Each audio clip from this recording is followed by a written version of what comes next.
Belum juga nih mon. Enggak, di sini coba saya tes sebentar saya tes dulu. Jauh ya? Jauh. Sini jauh lagi ya. Oke lah, besok kita buat tripod ya. Saya nggak teringat tadi. Biasanya orang di atas ada tripod. Oke, assalamualaikum ya.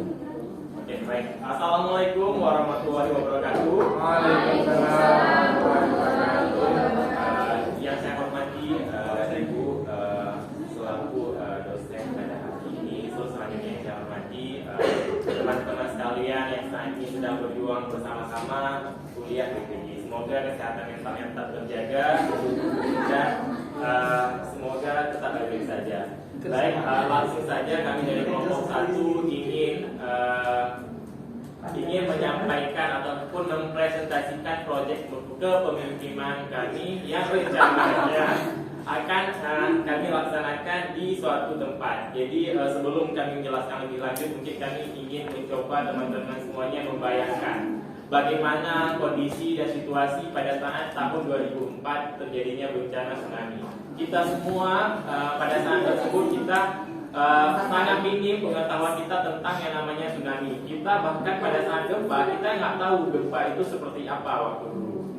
Jadi pada saat gempa kita masih bingung nih, ini apa nih, kenapa bumi goyang-goyang kayak gini. Jadi pada saat itu saya membayangkan seperti itu karena umur saya pada saat itu masih 6 tahun sepertinya. Jadi saya nggak tahu gempa itu apa, tsunami itu apa. Jadi waktu bumi bergoyang, jadi saya pikir ini apa nih goyang-goyang gitu, nggak paham gitu. Pada saat itu saya pagi-pagi masih nonton Doraemon.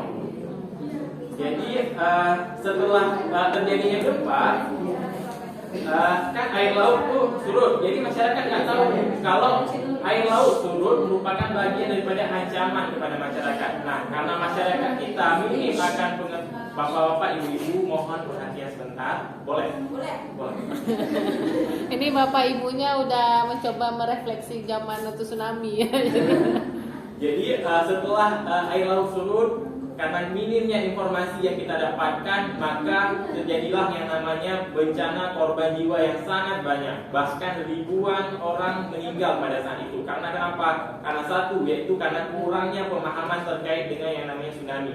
Maka daripada itu kami dari kelompok 1 berusaha untuk menyadarkan kembali masyarakat, khususnya mahasiswa atau khususnya siswa SMP yang memang pada saat itu tidak mengalami secara langsung apa itu tsunami. Jadi kami ingin menggambarkan kembali kondisi pada saat itu kepada siswa-siswa agar suatu saat jika tsunami itu kembali terjadi, maka mereka sudah ada yang namanya pemahaman bagaimana cara menyelamatkan diri. Jadi mungkin itulah pengantar sekilas terkait dengan proyek kepemimpinan yang akan kelompok kami laksanakan. Mungkin selanjutnya Ibu Nisa akan menjelaskan terkait masalah teknis dan pembagian job-jobnya.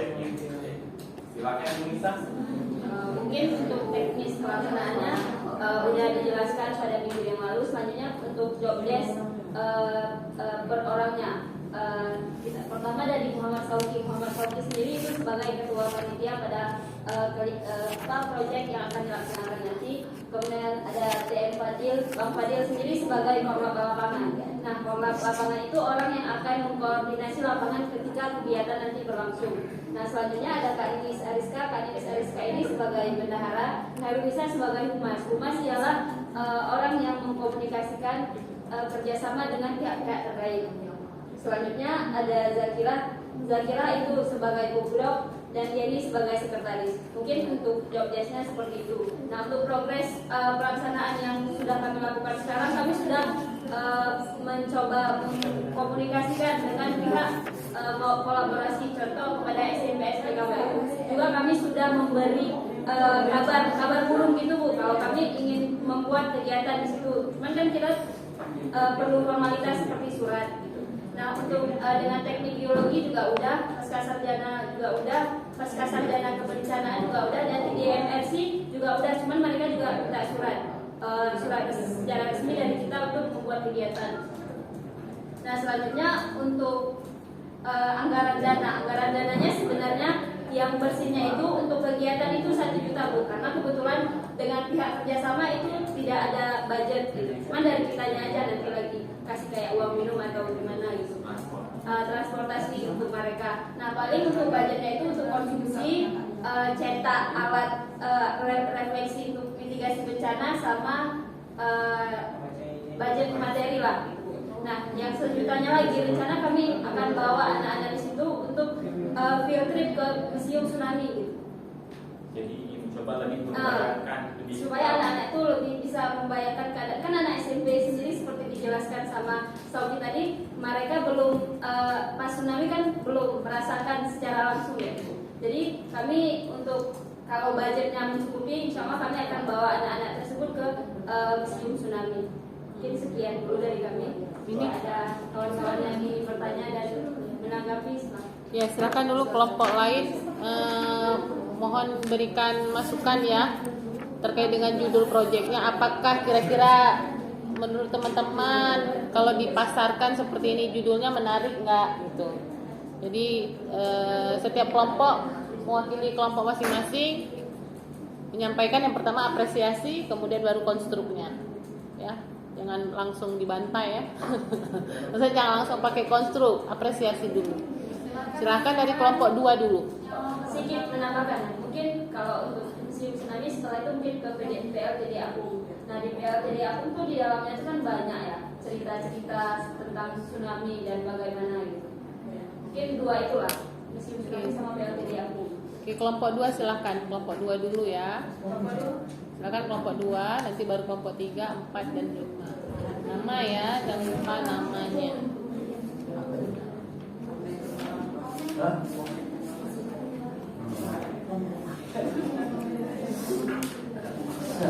Oh nggak ada kayaknya. Kalau mau kasih apresiasi aja boleh juga, nggak boleh. Iya. Enggak, memang enggak sebenarnya memang harus ada 2 ya, apresiasi dan konstruksi. Kemarin udah berani masukan juga. Enggak, memang kan kemarin sudah kasih masukan. Kira-kira ada masukan lain nggak untuk judulnya aja dulu, judul, ya kan? Kemudian rancangan yang tadinya ada tambahan. Kalian kaitkanlah dengan layanan apa yang diberikan. Ada dari kelompok 2 silahkan. Boleh apresiasi juga boleh. Kelompok 2. Setiap kelompok harus ada. Iya, setiap kelompok harus ada. Baiklah, terima kasih pada kelompok 1 yang telah menjelaskan tentang perencanaan program proyek pembinaan ke depannya. Kami sangat mengapresiasi programnya sangat bagus. Sekitaran dari Kaju sampai ke atas sana itu juga salah satu daerah yang terkena dampak tsunami yang cukup besar gitu. Jadi menurut kami program ini itu sangat bermanfaat untuk pengenalan bagi anak-anak di generasi sekarang yang belum mengenal apa itu tsunami dan mungkin belum terbayang itu tsunami itu seperti apa. Apalagi kalau misalnya mereka di YouTube aja ada beberapa YouTube tuh pakai umur gitu, nggak semua video tsunami itu bisa ditonton oleh anak di bawah umur. Yang ingin kami tanyakan adalah mengenai rencana anak-anak itu akan dibawa jalan-jalan ke museum tsunami dan PLTD aku tadi. Nah, kami masih bingung bagaimana sistematikanya ketika teman-teman membawa anak-anak tersebut ke 2 tempat wisata tersebut. Maksudnya asesnya bagaimana, kemudian pengawasannya bagaimana, kayak gitu. Terus yang dibawa itu semua anak SMP itu kan dikit orangnya kan. Jadi mau dibawa semua sekaligus atau di ronde-ronde atau bagaimana? Pahami? Ya, Bentar ya, PPT-nya nggak ada ini ya? Nggak selesai. Itu nggak. Ya, soalnya nggak turun-turun dari tadi ya.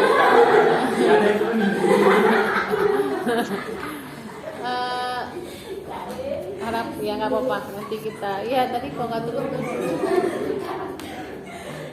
Ya silakan tampung dulu atau langsung ini tampung aja dulu. Bateri. Langsung boleh juga. Tolong bang. Tolong. Saya nanti kebaca WhatsApp-nya nanti. Aman, Bu. Aman ya. Oke. Baik, sebelumnya kepada kelompok 2 dan khusus Ibu Rifka yang telah mengapresiasi rencana kami. Untuk pertanyaan tentang bagaimana sistem sistem pelaksanaannya. Nah, untuk sistem pelaksanaannya itu 1 hari materinya. Nah, untuk hari berikutnya mereka di hari Sabtu biasanya ekstrakurikuler di SMPS di KPU. Nah, mungkin di hari Sabtu tersebut kami bisa ngambil waktu orang tua untuk bawa ke Museum Tsunami dan PLTD aku. Nah, rencananya kami akan bekerja sama dengan Dishub atau Disbudpar untuk mendapatkan bus gitu. Tapi kan kami belum mencoba mengkomunikasikan dengan Dishub dengan Disbudpar. Nah, mungkin rancangan terburuknya gitu ya, naik lagi kan kita masih ada budget 1 juta yang tadi lebih gitu. Itu rancangan terburuknya kalau kami nggak dapat dari Dishub atau Disbudpar, insya Allah kami mungkin naik lagi. Oh, itu langkah terakhir ya. Ya, langkah terakhir.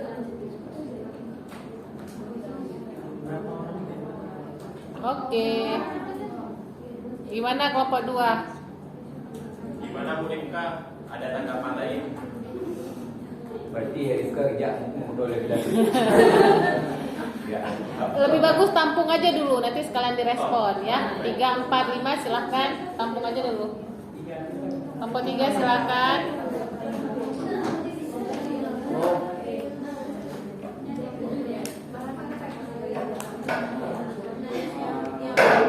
Ini Pak apresiasi dulu. Konstruk juga boleh, apresiasi juga boleh. Pokoknya 2 isi. Apresiasi pada kelompok 1 yang sudah sangat bagus memaparkan proposal yang ini dijalankan nantinya. Mungkin dari saya sedikit bertanya soal judul. Itu kan dituliskan bahwasanya mitigasi bencana pada siswa SMPS PKPU. Kalau kita lihat tadi kata bencana sendiri kan itu berarti luas. Luas bencana itu bisa longsor, banjir, gunung meletus, kebakaran. Mungkin bisa diubah langsung ke intinya. Bencana tsunami. Kan nggak langsung fokus. Karena saya pikir mungkin bahwa bencana kan banyak, luas ya kan. Tapi kalau tsunami lebih terfokus pada satu ini fokus satu masalah. Untuk apa kan? Pengurangan gitu, atau pemahaman akan bencana tsunami itu sendiri. Mungkin itu saja dari saya. Masukannya kami tampung pada kelompok 3. Selanjutnya dari kelompok 4. Ya baiklah, saya perwakilan dari kelompok 4. Pertama sekali saya akan mengapresiasi bahwasanya kalau dari presentasinya juga jelas, terus juga dari tampilan itunya juga bagus. Judulnya juga menarik dan memang sangat dibutuhkan sih untuk anak-anak zaman sekarang, karena kan juga alhamdulillah nggak terjadi lagi dan semoga nggak akan terjadi lagi kan. Tapi itu perlu supaya nanti kalau misalnya terjadi mereka bisa siap siaga. Nah, yang menjadi pertanyaan saya, kegiatan kalian ini kan sosialisasi ya, kan sosialisasi. Boleh nggak saya kasih saran kayak lebih ke simulasi bencana itu? Soalnya saya pas saya SMA, kami pernah diajarkan untuk mitigasi bencana ini kayak nanti kami dihidupkan sendiri, maksudnya kayak langsung ke lapangan gitu. Kegiatan itu berupa ke lapangan, nanti dihidupkan sendiri, terus nanti ditunjukkan arah evakuasinya kemana, terus nanti gimana ininya, cara-caranya gitu, lebih ke praktik. Kemudian yang kedua, saya mau nanya, apa alasan kalian mengambil anak SMP? Sedangkan kan bisa juga ngambil anak SD gitu. Ada SD di situ, daerah pesisir tuh. Ada nggak SD di daerah SD? Ada SD. Oke. Nanti tampung aja dulu ya. Jadi itu pertanyaan saya dan saran dari saya. Terima kasih. Sama-sama. Terima kasih kepada kelompok 4. Kelompok 5 satu lagi. Kepada kelompok 5 dipersilakan. Baik, mungkin ada penambahan dikit sama seperti Kak Riri tadi ya. Dari presentasi juga tadi kan bahwasanya kalian ada program di mana kalian buat jalan-jalan gitu kan. Sebenarnya agak ribet buat jalan-jalan itu sebenarnya. Saya lebih berpendapat kayak si Ridin di mana sebaiknya gitu kan kalian Ini lah intinya ini ya. Sebenarnya lebih baik kalian buat programnya di tempat itu sendiri, di mana kalian membuat simulasi seperti misalkan kalian buat praktek seperti anak-anak kalau misalkan ada gempa kalian gunakanlah alat-alat seperti meja di bawah gitu. Kalian melakukan praktek-praktek di tempat itu tersendiri gitu. Kalau misalkan nanti ada gempa, misalkan ini ngumpul dulu, jangan maksudnya jangan baca jadi gimana begah tenangkan diri. Kalian itu mestinya tenangkan diri dulu. Habis itu cari tempat-tempat aman. Kalau misalkan pun ada tsunami, kalian lari-lari ke tempat yang jauh. Habis itu naik ini ke tempat itu segala macam itu gitu. Ada penambahan lain dari silakan lagi. Sedikit judulnya kan mitigasi.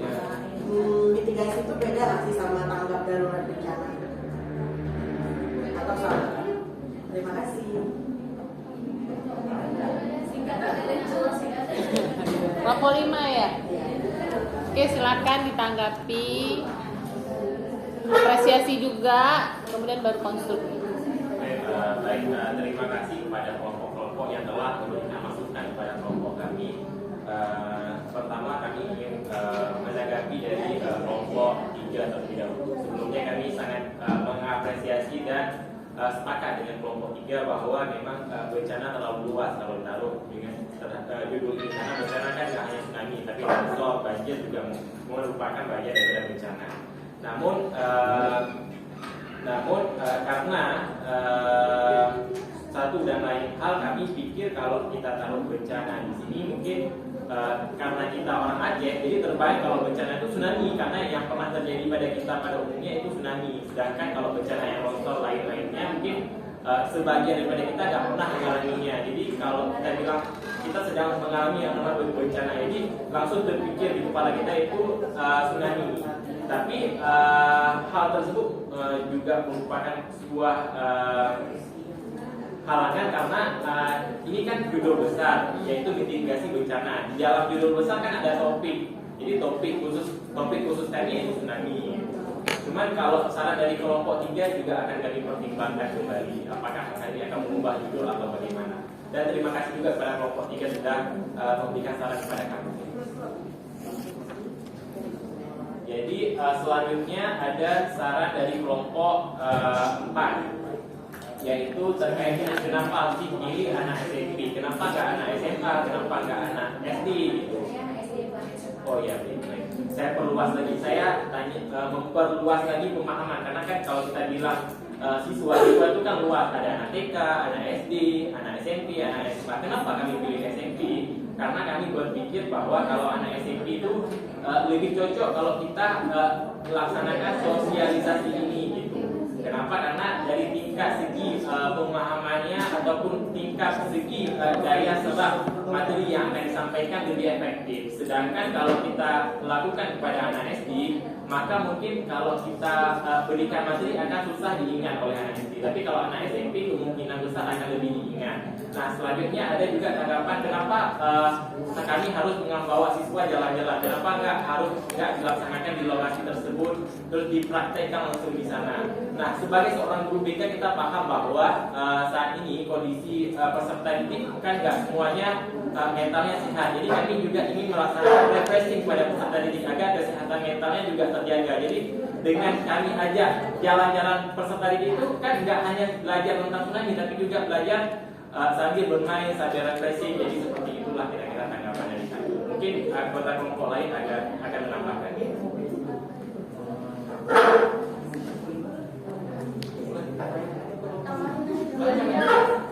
Baik, saya juga ingin menambahkan terhadap respon dari kelompok 3 tadi kan, kenapa nggak dibuat khusus bencana tsunami ya?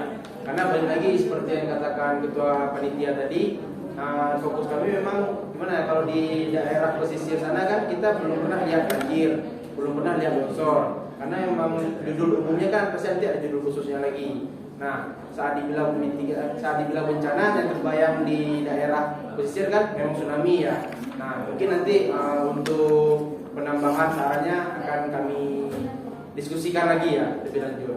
untuk dari kelompok 4, kenapa tadi dipilihnya SMP ini gitu. Intinya kenapa SMP ini kemarin? Bukan SMP, kenapa tidak SMP? Kenapa tidak SMP? Nah itulah nih, tadi kan ketua memperluas, saya mempersempit. Nah, jadi kenapa SMP ini kemarin kami juga udah diskusi sama, udah bilang juga sama ibu, udah diskusi juga sama kelompok. Kenapa? Salah satunya mungkin mudah izinnya gitu. Karena kan memang kebetulan SMP ini di Kampus Pesisir dan juga dulu ada salah satu anggota kami yang udah di sana. Dan maksudnya ini dengan adanya pengalaman di sana, terus kayak tadi kan ketua anggota kami udah tahu nih di hari Jumat, hari Sabtu. Nah itu kan dengan adanya seperti itu mempermudah kami dalam membuat schedule. Nah hal tersebutlah yang membuat kami kenapa memilih SMP ini. Alasan kenapa tidak SD atau SMA nanti seperti yang dikatakan oleh ketua tadi. Nah seperti saya bilang, saya mempersempit atau memperluas. Nah selanjutnya yang masalah simulasi tadi. Nah kami memang membuat simulasi. Di pertemuan sebelumnya kan sudah kami paparkan, ibu menanyakan peran kami apa cuma memfasilitasi mereka terus memfasilitasi pihak-pihak ini terus kami melepaskan gitu saja. Enggak, kami juga berperan mungkin nanti saat pemateri atau pihak ini melakukan materi, kami juga nanti sembunyi di meja nanti ikut atau kemana gitu. Jadi kami juga terlibat dalam simulasi tersebut. Nah tadi kan juga ada Bung Rahmat menambahkan kenapa tidak buat di lokasi saja, kenapa harus ke Jadi Apung, ke Museum Tsunami. Tadi seperti yang sudah ketua katakan, dari segi refleksi saya juga menambahkan dari segi refleksi ya. Jadi kan untuk masuk ke materinya juga harus merasakan gimana minimnya tsunami. Jadi mereka di samping mendapatkan materi juga mendapatkan pengalaman, walaupun tidak pure seperti yang ada orang yang rasakan. Nah disitulah kami menggabungkan dua hal tersebut. Itu alasan kenapa kami melakukan field trip. Ya. Baik, sedikit tambahan dari yang pokok lagi. Yang terakhir kan tanya itu perbedaan dari apa tadi mitigasi sama tanggap darurat kan? Kalau mitigasi itu kayak upaya sebelum terjadinya bencana itu. Kalau misalnya tanggap darurat itu setelah terjadi bencana, tapi dalam waktu yang ini dah terjadi bencana nih, langsung ada hal apa yang dilakukan ya tanggap daruratnya gimana, kayak misalnya lokasi-lokasi mana ya, kan ada di berita-berita tuh lokasi mana yang bakal akan bikin tuh jadi lagi gimana gitu. Habis itu biayanya mungkin apa yang harus dikirim kayak orang yang banyak kasih sumbangan hidupnya atau pokoknya tanggap darurat apa yang akan diberikan setelah bencana. Berarti mitigasi ini kayak prepare sebelumnya. Iya. Kan Kak, kayak dari dia ada penjelasan tentang sebelum, saat, sesudah dan pasca gitu Kak. Teman kalau tanggap darurat nih kegiatan serangkaian kegiatan yang kita lakukan saat bencana. Saya pas sudah terjadi tsunami ya, saat itu kita harus ngapain aja gitu. Baik, terima kasih kelompok penjelasan. Baik, terima kasih. Oke. Oh, ada tambahan. Mungkin saya ingin menambahkan karena kan di BKPU itu kita sebenarnya pernah PPL itu, jadi udah tahu kayak mana keadaan sekolahnya. Kenapa dan menurut saya pribadi itu kenapa lebih cocok ke SMP daripada SD di sekitar situ atau SMA? Karena di SMP BKPU itu ada sebagian anak-anak itu yang diasramakan. Jadi asrama itu tentu saja kan dari keluarga. Kalau mereka tidak bisa menyelamatkan diri sendiri, maka akan sulit. Kalau misalnya SD kan pulang cuma di rumah atau jauh pulang ke rumah tapi orang tua. Tapi kalau misalnya anak-anak BKPU ini sebagian ada asrama, itu tanggung jawab dia pribadi. Kalau misalnya mereka tidak memiliki pengetahuan tentang daerah itu, apalagi ada daerah luar, itu agak sulit. Makanya menurut saya pribadi, kelompok sudah tepat memilih SMP BKPU sebagai tempat perencanaan mitigasi bencana. Baik, terima kasih Bu Nita.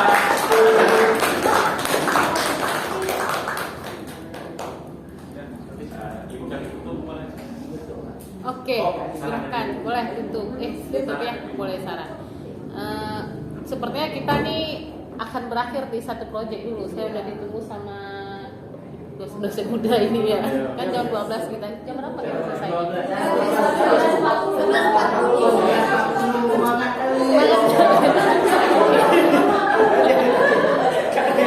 Kalau Pak, nanti foto ya, kirim ke grup aja nih. Jadi di depan tinggal insap ke kelompok 2, 3, 4 dan 5. Ini sebenarnya kan prepare untuk kita nanti di PLP 2 akan